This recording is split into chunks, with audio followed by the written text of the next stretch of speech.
ಊರಿಗೆ ಟ್ರಿಪ್ಪಿಗೆ ಕರ್ಕೊಂಡ್ಬಂದಿರ್ತಾರೆ. ಇವತ್ತು ನಿನ್ನೆ ರಾತ್ರಿ ಬಂದು ಇವತ್ತು ಮೈಸೂರಲ್ಲಿ ಸೈಟ್ ಸೀಯಿಂಗ್ ಮಾಡಿ ಇಲ್ಲೇ ರೂಮ್ ಹತ್ರ ಹೋಗಬೇಕಾದ್ರೆ ಅವನು ಡ್ರೈವರು ಮೀಡಿಯನ್ಗೆ ಹೊಡೆದ್ಬಿಟ್ಟು ಅದು ಪಲ್ಟಿ ಆಗಿದೆ. ನಿಧಾನಕ್ಕೆ ಬಿದ್ದಿರೋದ್ರಿಂದ ಯಾವುದೇ ಮಕ್ಕಳಿಗೇನೂ ತೊಂದರೆ ಆಗಿಲ್ಲ. 11 ಜನ ಮಕ್ಕಳಿಗೆ ಚಿಕ್ಕ ಪುಟ್ಟ ಗಾಯ ಆಗಿದೆ. ಅದನ್ನು ನಾವು ಇಮಿಡಿಯೇಟಾಗಿ ಶಿಫ್ಟ್ ಮಾಡಿದ್ದೀವಿ. ಮೂಲತಃ ಎಲ್ಲಿಯವರು ಎಷ್ಟು ದಿನ ಆಯಿತು ಹೊರಟಿ ಅಲ್ಲಿಂದ? ಅವರು ಖಾನಾಪುರದಿಂದ ಬಂದಿದ್ದಾರೆ, ನೆನ್ನೆನೇ ಬಂದಿರೋದು. ಬಂದಿದ್ದಾರೆ, ನಾಳೆ ವಾಪಸ್ ಹೋಗ್ತಾ ಇದ್ರು. ಸೊ ಈಗ ಇವತ್ತು ಹಾಲ್ಟ್ ಇತ್ತು ಅಂತ ಹೇಳಿ ಇಲ್ಲಿ ಈ ಏರಿಯಾದಲ್ಲೇ ಅವರು ರೂಮ್ ಮಾಡಿದ್ರು. ವಾಪಸ್ ಹೋಗಬೇಕಾದ್ರೆ ಇದು ಮೀಡಿಯನ್ಗೆ ಹೊಡೆದ್ಬಿಟ್ಟು ಪಲ್ಟಿ ಆಗಿದೆ. ಎಷ್ಟು ಜನ ಟ್ರಾವೆಲ್ ಮಾಡ್ತಿರೋ ಮ್ಯಾಮ್ ಬಸ್ಸಲ್ಲಿ? 35 ಜನ.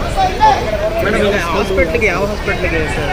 ಇಲ್ಲಿ ಹತ್ತಿರದಲ್ಲಿ ಯಾವುದೇ ಕೇರ್ ಹಾಸ್ಪಿಟ್ಲ್ ಇರ್ಬೋದು, ಮಣಿಪಾಲ್ ಇರ್ಬೋದು, ಯಾವುದೇ ಒಂದು ಹಾಸ್ಪಿಟಲ್ ಇದೆ ಎಲ್ಲದಕ್ಕೂ. ಮೇಡಮ್ ಯಾವ ಸ್ಕೂಲ್? ಪಬ್ಲಿಕ್ ಸ್ಕೂಲ್ ಶಾಂತಿ. ಪೊಲೀಸ್ ಕಡೆಯಿಂದ ಎಷ್ಟು ಬೇಗ ಇದೆಲ್ಲ ಕ್ಲಿಯರ್ ಆಯಿತು? ಒಂದು